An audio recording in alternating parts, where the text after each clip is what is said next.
Welcome. Is this going? Yes. Oh, okay. Welcome to, we're going to do a little thing called Ghostbusters.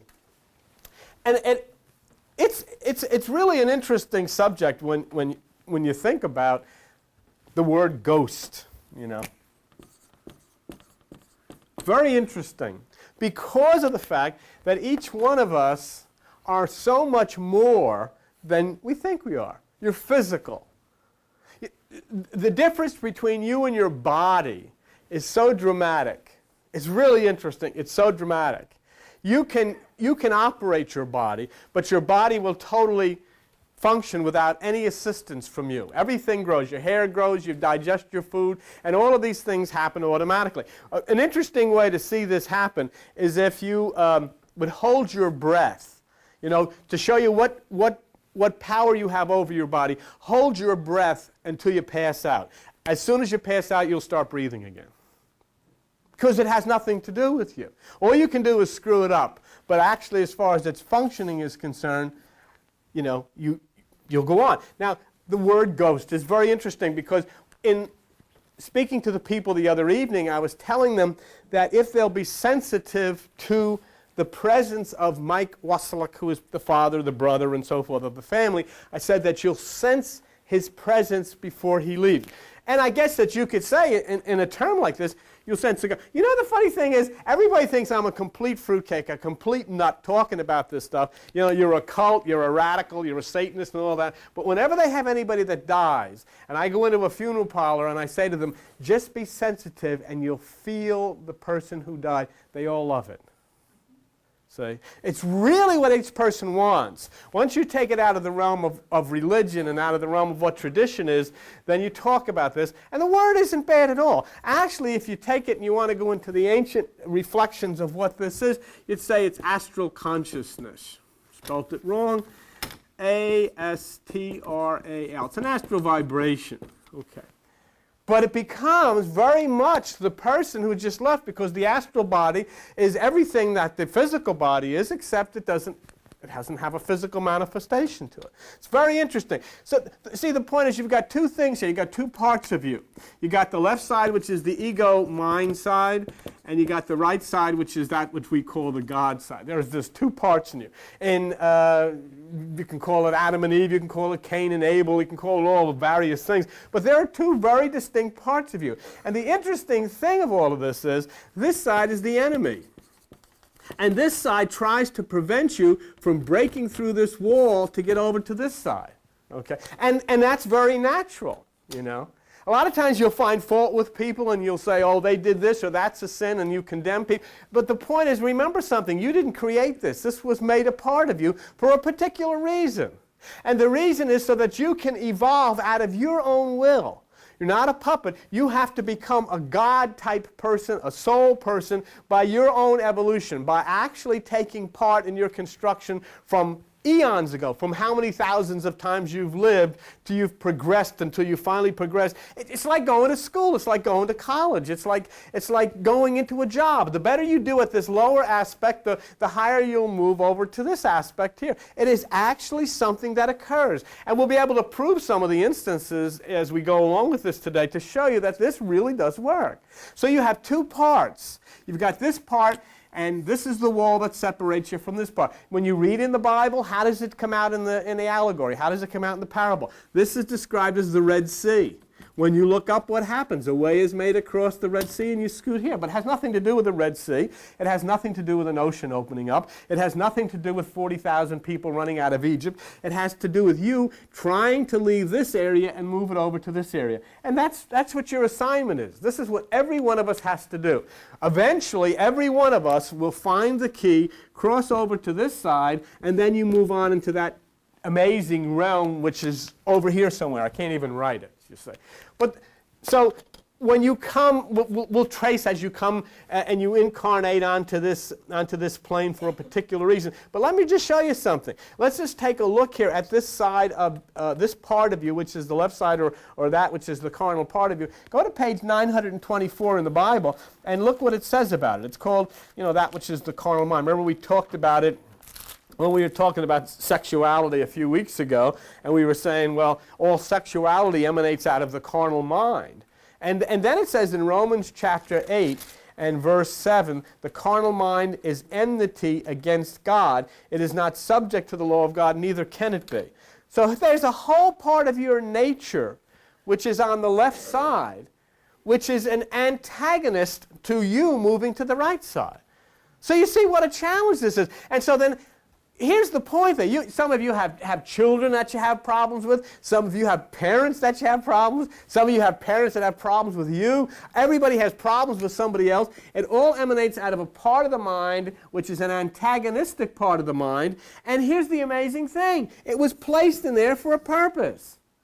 If you were to make the ideal person and you were God, you'd say, what the heck did you put that in there for? You know, why'd you make everybody funky? I mean, everybody's screwed up. And now you're saying that they can't do anything about it anyhow. You know, you got people that are violent, people that are go and do things to one another and so forth and so on. And you find out that that's the way it is. I was talking to somebody at work the other day, and we got to talking about a particular person. And I said, well, the person on the outside displays some, traits that are really positive, but what lies in the center? And this guy said to me, that's an interesting question. What lies in the center of everybody? There's not one person in here, even those of you that are married to one another, that really know the other person. You'd be shocked. No matter how long you've been married to that person, no matter how long you've known that person, if you really knew what was lying deep in the center of that other person, you would be shocked right out of your shoes. That's right. Look at each other, because I'm telling you, you don't know. You think you know, but there are things you could not reveal. There are such personal, sacred things lying deep within inside of you that you'll never let out of yourself. So nobody knows, and that's why everything is extremely, extremely private, extremely personal, extremely beautiful. So what happens then? Prior to coming into this body that you have, you make a choice. Now, what I'm telling you are the ancient beliefs, the ancient teachings, and then, if it makes some kind of sense, then you deal with it. If it doesn't, well, so what? It's not going to change things. But you make a choice. You, in a God-incarnated position, make a choice. And you say, I have problems because of this in my nature. I've picked up this along the way. I've got to overcome this. I've got to break through this. They call it karma, which is the word that you're familiar with. And say, I've got to, let's say this, maybe you were a member of the Ku Klux Klan and you're totally anti-black. In your own time after the physical death, you'll say in front of this celestial board, what I have to do is come into the next life as black in order to understand that so I can break this problem that I had in my last incarnation. Okay? Now, this you're doing, remember, in a God consciousness. You're not in a human consciousness, you're in a God consciousness, so you make this selection. Okay? Then you come down out of this, you come down out of this God place, and you're going to come and you're going to incarnate into another woman's womb. As soon as you're born, a beautiful thing happens. What comes over you is forgetfulness. You remember nothing. And the reason that you remember nothing is because if you knew the things you did in your previous existence, they would put such a burden of guilt upon you, you'd never be able to get on with the life that you have now. If you knew that you chose the situation that you have now, you'd so freak out that you'd say, the heck with this. I don't want any part of this. I want out of this.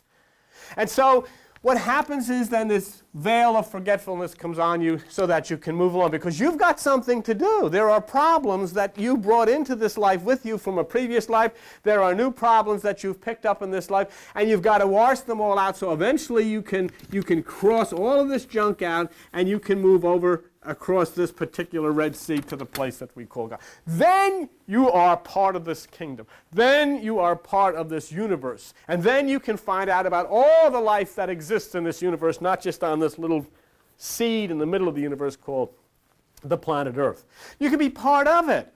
I mean, say this is almost like a boot camp down here. Look at the havoc we've wrecked on this. I mean, if you were looking at the planet Earth from a distant place and all you see was nuclear bombs exploding and people machine gunning each other, I'd say, God, and then if you're God or some kind of an entity looking down and say, gee, they got a long way to go. Well, maybe you say, well, say you're a space traveler. Say, who lives down there? Well, just listen. Boom, boom, boom. People screaming, blowing each other up. This is where we're at. So where do we have to evolve to? What do we have to do in order to eliminate this? What do we have to do in order to get rid of all of this kind of stuff? See? You've got to come into this type of a life, and you've got to pull yourself away from that which is all of the things that you've experienced. You've got to clean them up. You've got to come into a new situation, a new type of life situation. So you start here. That's what you call God. And that's just a play on the word good is what it is. But you start there at the God level. The next thing that you come is when you come out of that which is the pure macrocosm essence of God, you come into that thing which is called soul. That's the highest level of God inside of a human being. See? And each one of you have that. See? You have that. After you've come down through the soul level, you come into the level called etheric, and we'll talk about that in a minute. This is no different than having a foot and having an arm and having a kidney and having a liver and having all of these other things. You've also got to have all of these spiritual things in order to survive. Okay. When you come out of the etheric, you come down out of the etheric level, you come down into that which is the mental level, which you know very well.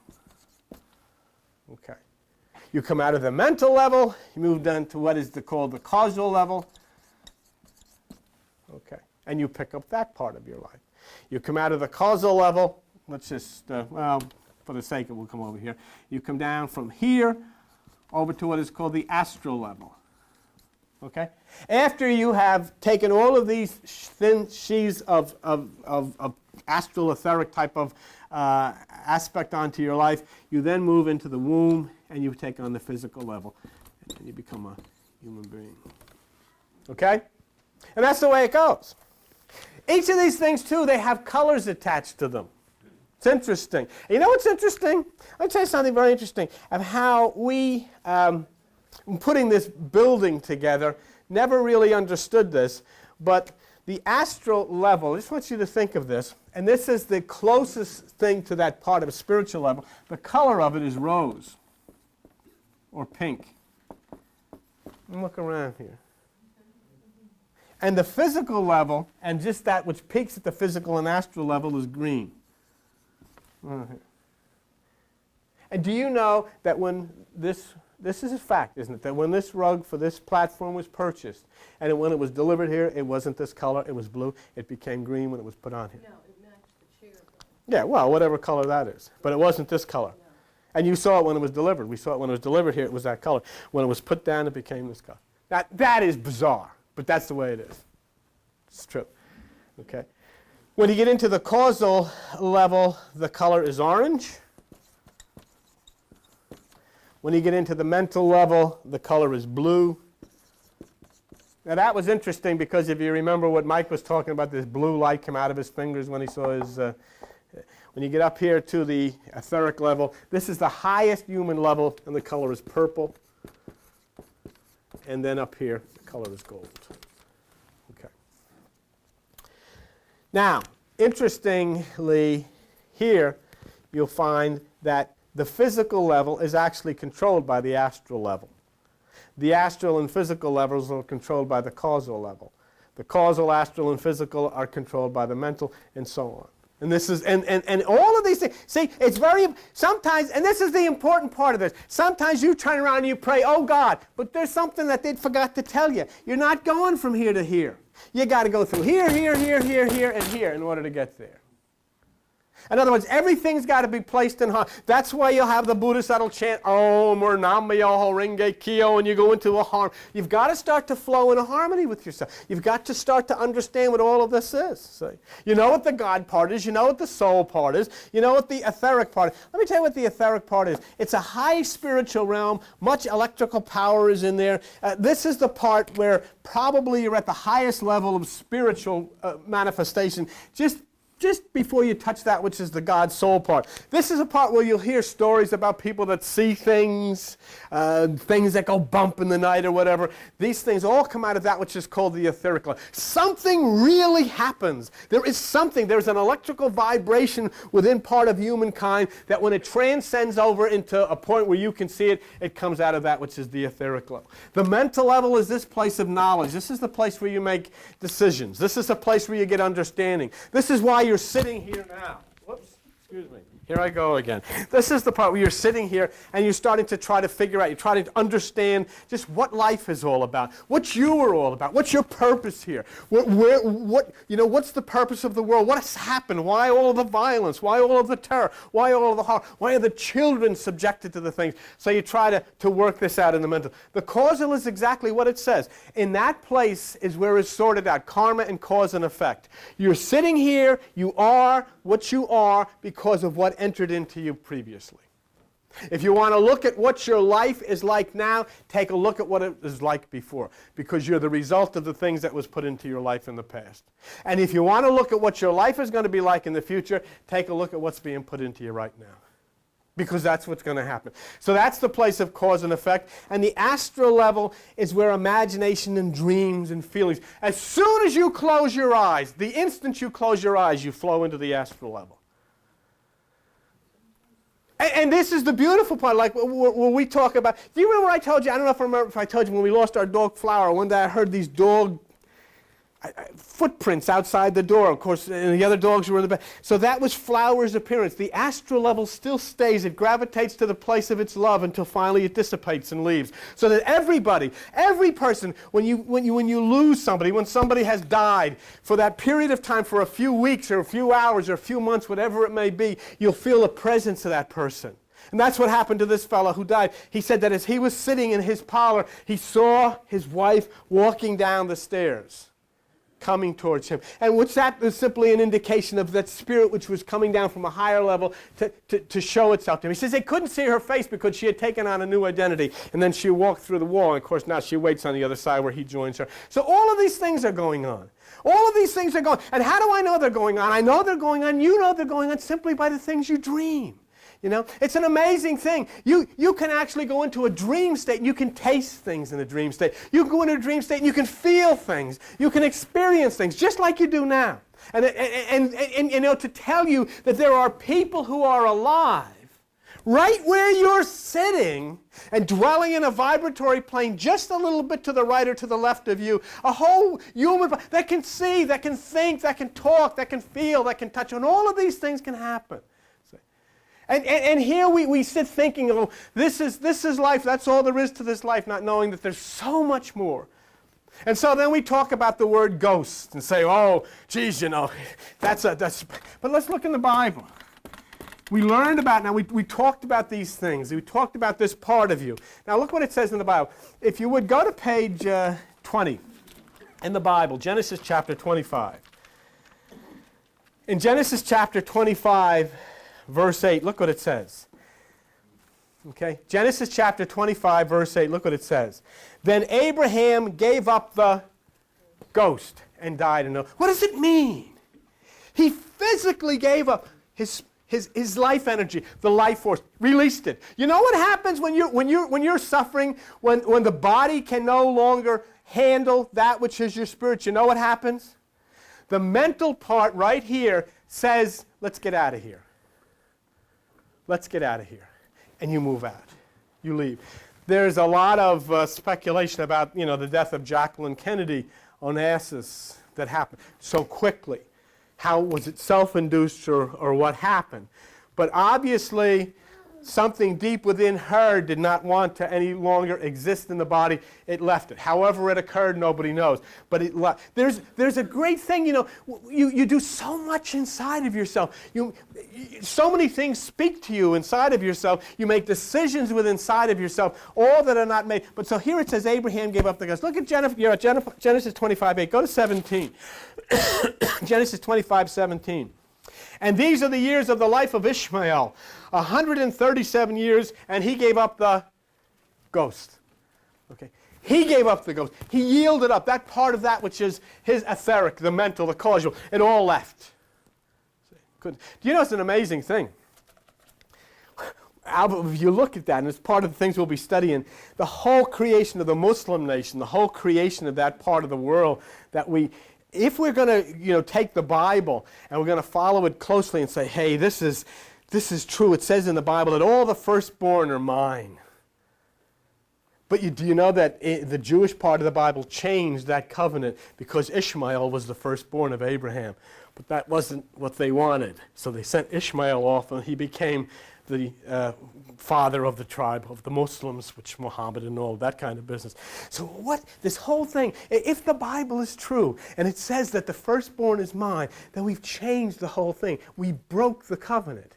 We who practice the covenant, we broke the covenant.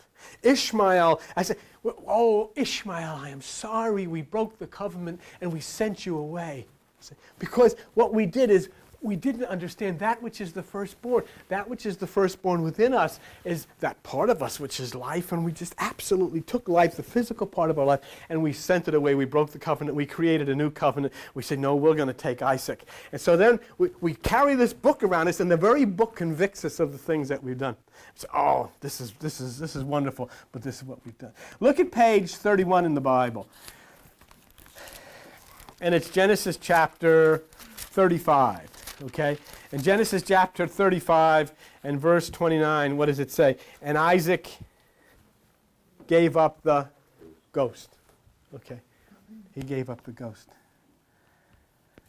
In Job 3:11 it says, look at page 434, Job chapter 3, verse 11. And what does it say? In Job chapter 3, verse 11, it says, why died I not from the womb? Why did I not give up the ghost when I came out of the belly? See? Why did I not give up the ghost? See? Now, remember what we talked about a little while ago? We said there's a left side, which is the ego. There's a right side, which is the divine. Okay? And we talked about those who have given up the ghost. Those who have separated from the physical body. Go to page 777. Look at Matthew chapter 1. Page 777. Matthew chapter 1. And what does it say in verse 18? Now the birth of Jesus Christ was on this wise, when as his mother Mary was espoused to Joseph before they came together, she was found with child of the Holy Ghost. Yeah. Now we find there's another part. There's another part of this vibration that's a different part than that which we had known. One last scripture, and then we'll get off of that. Matthew 27, page 807. Matthew chapter 27.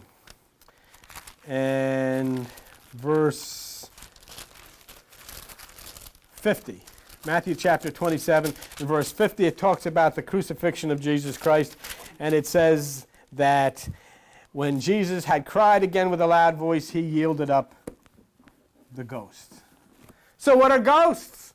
Ghosts exist according to the Bible, they do. What are ghosts according to the Bible? You! There is inside of you that which is a ghost. It's etheric, it's mental, it's causal, it's soul, it's astral. It is not physical, but it has all of these things together with it. It has intelligence. It has that basis which dwells in cause and effect. It has that electrical vibration. It has that ability even to manifest itself. And all of these things are experienced by people. Only by people who don't want to admit that these things happen. All of these things are experienced by people. In the 16th century, persons who were suspected of being witches were accused of being in collusion with the devil because they understood these things. Even one such as beautiful as Joan of Arc was killed because she understood these things. Religious people act very violently. You know, you can't even, can you imagine talking about this in a church today? Can you imagine talking about this in a religious setting or in a fundamentalist setting? You can't do it because people are frightened. And what are you frightened of? You're frightened of yourself. Because you don't understand yourself. All you know is that physical part because that's all that you've been told exists. You don't understand that when you're dreaming or when you're thinking things or when you desire things, what's going on inside of you? Like I said so many times, you can take a doctor, you can take the most brilliant brain surgeon. He can open your head, take your brain out, put it on the table, and look through the whole thing, and he'll never find a dream. He'll never find a hope. He'll never find a fear. He'll never find a desire. He'll never find one part of you that is your personality in there. All he'll find is a mass, all this glob and all of these wires, but he'll never find. So where are you? Where is that which is really you? Where is that part of you that really looks to operate this machine that you're inside of and say, you know, I want to do this, I want to help do this. Who is it that wants to do these things? Where are you? What part of you is doing it? Remember when Jesus was doing strange things? It says he was healing. Look what happens. Exactly what happened to him is what happens to the things that we say here. Go to page 788. Look at Matthew chapter 12. Page 788, Matthew chapter 12. And then we'll get on a roll here. Matthew chapter 12. And look at verse 24. Okay? Matthew chapter 12, verse 24. When the Pharisees heard, they said, this fellow doesn't cast out devils, but by Beelzebub, the prince of devils. In other words, you know what they're saying? This Jesus, he's messing around with the devil. It's a cult. Don't believe that stuff. It can't be of God because he's doing things differently. Because he was plugged into the vibration. He was plugged into that electrical part that you've got to plug into. You know, that part, there's a part of you that is just screaming inside and saying, now is the time. There's a part of you that says, read in that doggone book where Jesus says, when you see the man with the pitcher of water, when you understand Aquarius, enter into the house, go up into the upper room, enter into yourself, raise yourself into that higher realm of consciousness. I will meet you there, and we'll start to put into action those mental and causal, all of these parts of you will start to come into harmony. Do you know what happened the other night? Do you know, for those of you that were here, when the heat was flowing off and people were shaking and all of these things, what happened the other night here was that power came in to readjust your electrical circuitry. Your circuitry was readjusted to start to put it in harmony. You know, what happens in here? If the circuitry isn't proper, you get short circuits, you get fires, you get destruction. It's the same thing in here. When your circuitry is not in harmony with that which is the power source, you get all these types of short circuits and malfunctions and diseases and all of these things. But once you start to place the circuitry and the electronics in harmony, then you start to flow. And you start to flow with ease, and you're no longer then confronted with that which is disease, which means the electrical circuitry is off kilter. The other night when people were here, I could touch them, and you could feel you could feel like the dynamo inside of them. And as I said, I walked down aisles where people were sitting, and you can feel the heat radiate. It was like somebody opened a door of a furnace, just people sitting there. What's happening? And I knew what was happening was the electrical circuitry within them was being harmonized. It was being placed in harmony with that which is the universe. And it's a beautiful thing. This is what you've got to understand is happening now. So there's another world. There are astral bodies in that world. And just as we're limited to our physical world, the bodies in that realm are limited to the astral world, but they are there. And you know what? Do you want to see? You want to make a visitation to the astral world? Let me show you what you want to do. You want to see somebody who dwells in the astral world? You can see them. And you can do it all within your very self. You don't have to go to any seance or anything screwy or anything. All you have to do is sit quietly, close your eyes, deeply focus, and you'll see a face. You'll see somebody's face. You'll see somebody's face you don't even know. You'll see somebody's face that you've never seen before. And what you have done is you've glimpsed somebody who's standing in right next to you in the astral world. People! I'm talking about people who take upon themselves physical things. You know, you want to see something in the astral world? Do it with me. You ready to do something with me? Come on, pay attention to me. Wake up. Are you awake? Wake up, wake up, wake up, wake up. Do something with me. Just close your eyes for a minute. Can you do this? Okay, I want you to see on the left side a horse. Try to paint a picture of a horse. It's not easy, but you can paint a picture. Now, on the right side, another horse. See, there's a field of grass between the two. Make the horse on the left side white. Make the horse on the right side black. Now have them gallop across. Have the horse that's on the right, that's black, move over to the left. And then the horse that's white, move from the left to the right. You've got to work with it a little bit, but you can do it. You know what you've just done? You've created. You've created in the astral plane. Okay? The only difference then with you and God is that part of you that is God can create and manifest in the physical plane. You've created something. How could you do that? You want to do something else with me? Listen, real quiet. Just leave your eyes closed for a minute. Now, while it's all quiet in here, I want you to hear your mother's voice. I want you to hear your mother say something to you. How could you do that? But you did. You can hear. Now, while you're there, take your favorite singer. Maybe it's Elvis Presley or whoever it is. And just for a minute, just stop and listen to him. Listen to him sing. All of you have heard Elvis Presley. Just listen to him sing. How different his voice is from your mother's voice. Now, right now, just draw a picture. Take a picture of the house you lived in while you were a little child. Can you see the house you lived in when you were a little child? Look at it. How could you do it? Where did it come from? But it's there. It came the astral, the ether, all of these things together, all of that storehouse, brought it to you, painted the picture, made these things possible for you. Not part of a physical realm, but part of a beautiful spiritual, part of an astral realm. And they came to you as soon as you beckoned, as soon as you called. There they are. Because it's all part of that thing that we lovingly call God. See? And so many people are afraid. It's, oh, gee, I don't know. Sometimes it's scary things happen in there. But look at page 844 in the Bible, Luke chapter 10. In Luke chapter 10 and verse 19, Jesus says, I give you power to tread on serpents and scorpions and over all the power of the enemy, and nothing shall by any means hurt you. Page 844, Luke chapter 10, verse 19. You've got power to tread on all of these things. There is no reason why you should be afraid of yourself. There is no reason why you should be afraid of those things which dwell deep in that part of the world that you can't see. Because they're part of yourself, part of your own mind, part of your own understanding. To understand the people who dwell in the next dimension, you've got to understand yourself. See, that's what it says in the Bible. Let us make man in our own image. What does it mean? It's an idea. In other words, there's something inside that said, let's create this. Just like you created the horse, you created the black horse, you created the white horse. The only thing that you don't have the power to do yet is to manifest them, to actually make them manifest in the physical world. But what is the physical world? Wonder if you slept 50% of the time and were awake 50% of the time. What would be the real state and what would be the dream state?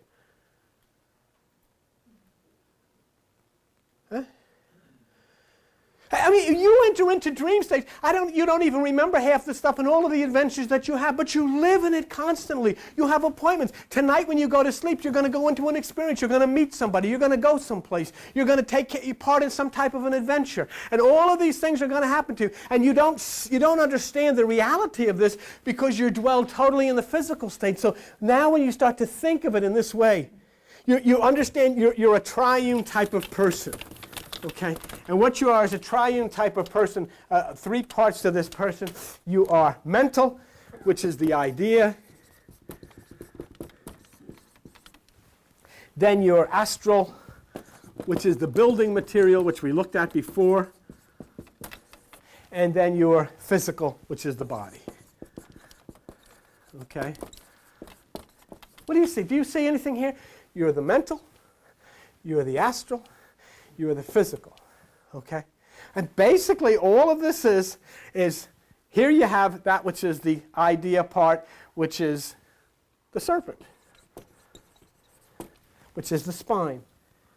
You know what the serpent is in the Bible? The spine. If you go over to Dr. Alteri's office, I'm sure she has one of those things she can show. You put it on your side, it's the serpent. In other words, it's the part that tempts. And then you have that which is the astral, which is Eve, the mind. And then what do you have? You act it out in the body. It's Adam, the physical. You've got to have all of these parts. I can prove you can have all of these parts because you've never done anything in your life or nothing ever has been done that wasn't an idea before it became manifest into reality. This thing that was made here that we put the books on was an idea in somebody's mind before it was made. This whole room, we had to sit down and figure out how are we going to do this before we did it because everything has to be an idea and then it becomes reality. It becomes a physical reality. Okay.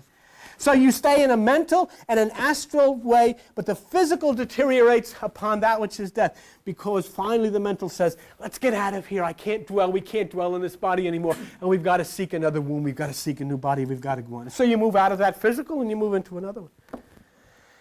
According to the ancients, in that other realm of astral consciousness, you can see, you can hear, you can feel, you can touch. There are no bones to break. There is no flesh to get sick and so forth.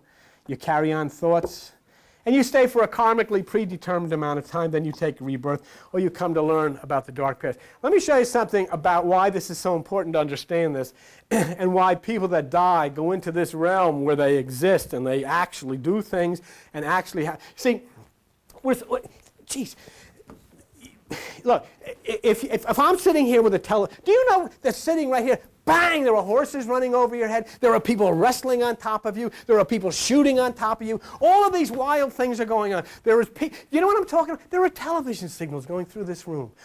All all over the place. There's rock and roll music playing. There's a symphony playing. You can't hear any of it, but it's happening all over. This whole room is filled with it. There's not one square centimeter of space that something isn't happening. And all you need is some kind of a unit that can tap in to that particular frequency. And if you put it here, you turn to the frequency, you'll see the horses, you'll see the wrestlers, you'll see the shooting, you'll hear the rock music, you'll hear the symphony, because it's all here. Don't forget, it's not the television set that's bringing it to you. That only plugs into electricity. The television only plugs into electricity so you can turn the television on.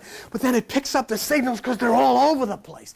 They're here, right in the midst of you. In the same way, what they're trying to tell you, that all of these signals, all of these vibrations, all of these things are right here. You just have not reached the frequency that you can pick them up. Every so often you see things that you don't even want to tell anything about. You don't want to tell anybody what I saw. Nobody will ever believe me that I saw this thing. Because somehow you have slipped up to that frequency and you have tuned into something and you saw it. And then you drop back to another frequency. It is all there. That's what this thing called God is all about. See, everybody goes to church, but nobody wants one bit to believe about this stuff because it's spooky. Once you believe it, say, oh, they sing us. When I was a little kid, we used to sing a song, say, come Holy Ghost, creator, come Holy Ghost. If the Holy Ghost comes, they run like hell out the back door because they don't want to see that. They really don't want to see that. You know, I want to be religion, but now it's getting a cult. I don't want any part of it. You know I'm telling the truth. But if you really want to get involved in this, then you got to dive in, hook, line, and sinker. You got to dive in and say, I want a part of it. Let me show you something. There was a bunch of guys that asked Jesus, he said, look, of course this is an allegory, some metaphysical type of thing. He said, what if a guy marries 7 women? After he dies, whose wife does he become? Watch what he said. Go to page 799. Matthew chapter, there's a part in here that I want you to see. See, the guy says, and here's what Jesus says too about it. It's an interesting thing. You see, Matthew chapter 22 and verse 27. Okay. That's verse 24. If a man dies, has no children, his brother shall marry his wife, raised up. Now there were 7 brothers, and the first one he married a wife, and it goes on, married a second wife, and all this kind of stuff. And in verse 29, Jesus says, you're making a mistake. You don't know the scriptures nor the power. For in the resurrection they neither marry nor are given in marriage, but are as the angels. They're the etheric. See what he's saying to you? See, the only thing that keeps you from believing this is the fact that as a Christian you've got to believe it all happens on another planet. Just forget about the other planet. Say it happens here. Now what? Now you have all of these things running around, you know, in the seats. Somebody sitting next to you. He waved back. He thinks you're cute. You never know. Okay? You know what I'm saying? All of these things. He's dead, though, but he's coming back. Now, wouldn't that be wonderful? Was that amazing? If the fellow sitting here did take your hand, and then you took his hand. He died a long time ago. Eventually, you leave here. And then one day in the next beyond, you meet a guy. And you're sitting with him, next to him in this chair, in another place. And he looks at you, he says, you know, I got a funny feeling I've been here before. You have, see? You call it deja vu. Deja vu. You have been these places before. But this is the important part that I wanted to show you what Jesus said, which is so interesting. Look what he says. Matthew chapter 22. Where the heck am I? Verse 31. But as touching the resurrection of the dead, have you not read that which was spoken unto you by God, saying, I'm the God of Abraham, Isaac, and Jacob. God is not a God of the dead, but of the living. There is no such thing. Abraham, Isaac, Jacob, all of these people, everybody's alive. I don't know where they are. I don't know what their names are, but nobody dies. You can't die. So that's the beautiful part. That's why religion should know better. And they know this, and yet what do? They go to funeral parlors and they rest in peace. Forget rest in peace. I want to get up. I want to get done. I want rest in peace. I want to do stuff. Right? I don't want to, once I go to Key West, I don't want to rest in peace. I want to go to Margaritaville. You don't want to rest in peace. The one thing that you don't want to, see, if religion was right, then everybody would want to die. You'd be lined up. Come on. Hey, we're going to go meet Jesus. Not me, pal. You go meet Jesus. Oh, no, I'm going to see Jimmy Buffett. I got 2 tickets to the Garden State Arts Center.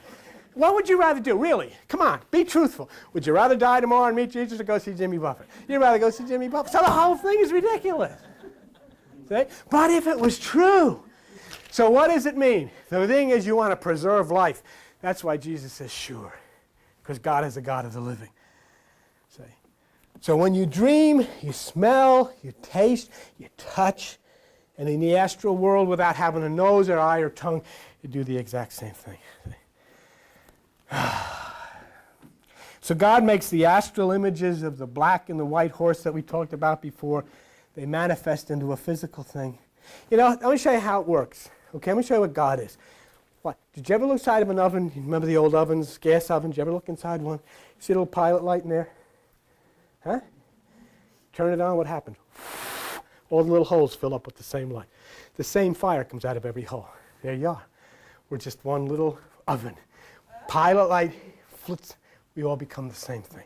And so what are the possibilities? You know what I'm asking you to do? Think of it. Say, this guy's nuts up there. The guy is crazy. But think, just maybe what I'm telling you is crazy. If what I'm telling you is right, then wouldn't this be exciting for you to find out inside of yourself? And you do that by doing this meditation. People can put it in different ways, but you can go to schools, you can read books, you can go to colleges, you can join groups. It's inside of yourself. And I'm not saying not do those things. Do those. Fine. You should broaden your understanding. Fine. But inside of yourself, that's why this one that we call Jesus, Yeshua, says, at that time you will know I am in the Father, you in me, and I in you. He said that. What a treasure. What a thing to find. What a beautiful thing to find. See, all of those people that have died have yet to materialize into that realm. So anyhow, there's unfinished things to do, unfinished things to be learned, and we'll work those out in karma. But it is the God in your meditation. See, there's one thing I would ask you in your meditation that you should try to do because of this etheric and astral body and all of this kind of stuff, which is very tuned in to what you do. Try not in your meditation to meditate about illnesses. Meditating about illnesses and getting better. Just meditate seeing yourself better. Because many times you can open a suggestion into your consciousness that can be a negative thing when you're trying. A lot of people, see that's why Jesus said what? Take no thought. Because sometimes the thoughts you create in meditation, you're deep back into that conscious part, and you can throw things out. And a lot of times you throw things out of your consciousness that you've already got in, and it slips into your subconscious. And the subconscious is very important. Like if I go like this sometimes, I say, where are my glasses? Where did I do my glasses? John said, we got to go. I don't know where my glasses are. I can't find my glasses. I got, hurry up, we got to go. I can't find my glasses. I'm looking at my glasses. It's gone out of my conscious head. It's gone. It's gone. But you have a subconscious, and the subconscious says, stupid, it's on your head. Oh, Jesus. How would you know? What tells you? What tells you all of a sudden the thing? Did you ever have it? I forgot because it's gone out of the conscious mind. But it has lodged into the subconscious. Everything you've ever heard is lodged into your subconscious. And so then suddenly it opens up and says, it's in there, it's in the drawer, it's on the drawer. Geez, I remember where it is. Remember this Bill Cosby thing? Where Bill Cosby said, he'll get up. I do this all the time. I get up, I'm going to go in and get one of these pens. I go in the other room, I want to get a pens. I get to the other room. Why am I here? What am I looking for? I don't know what I'm looking for. I'm here for something. I know I came here for some reason, but I don't know what it is. Okay. Well, it must have been important. I'll go back, sit down in front of the TV. Ooh, I know what it was. So what he says, what you got to do is go like that. As soon as you hit that, then it'll make that remember what it is. Okay. Okay, so let's wrap it up. Before you became a physical person, Hey, do you know what I'm telling you? I got to always show you documentation in the Bible. Somebody tell me what page Jeremiah is in the Bible. And I'm done. I know you've been patient. You waited a long time. I don't want to.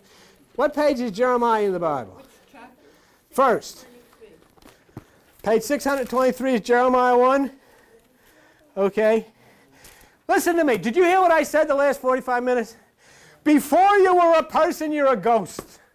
After you're a person, you're going to be another ghost. So what the heck are you afraid of ghosts for? You are one.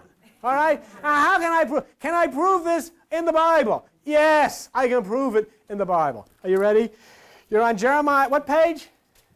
623. 623. Jeremiah chapter 1. Go to page chapter 1, verse 5. Before I formed you in the belly, I knew you. And before you came out of the womb, I sanctified you. Before you were formed, you were not. How could that be? You were a ghost. You had an etheric. You had an astral. You had a causal. You had a mental. You had a soul. Now you were placed into the womb to take a physical. I almost said take a physical. Take a physical. Take on a new body. You see what I'm saying? So why don't you pay attention to that part of you? It's a beautiful thing. But don't try to adjust it. Be aware that it's there. When you dream, when you think, when you meditate. And when you meditate, raise yourself above that which is the astral. Raise yourself above that which is the mental. Raise yourself up that beyond that which is the etheric. And break across the Red Sea to that which is the soul. And you become one with this thing that you call God. So, when you realize, I want you to respond to this in the great unison of the church choir that you're all capable of. When you realize that you are a ghost, who are you going to call? Maybe we do this again. When you realize what you are, who are you going to call?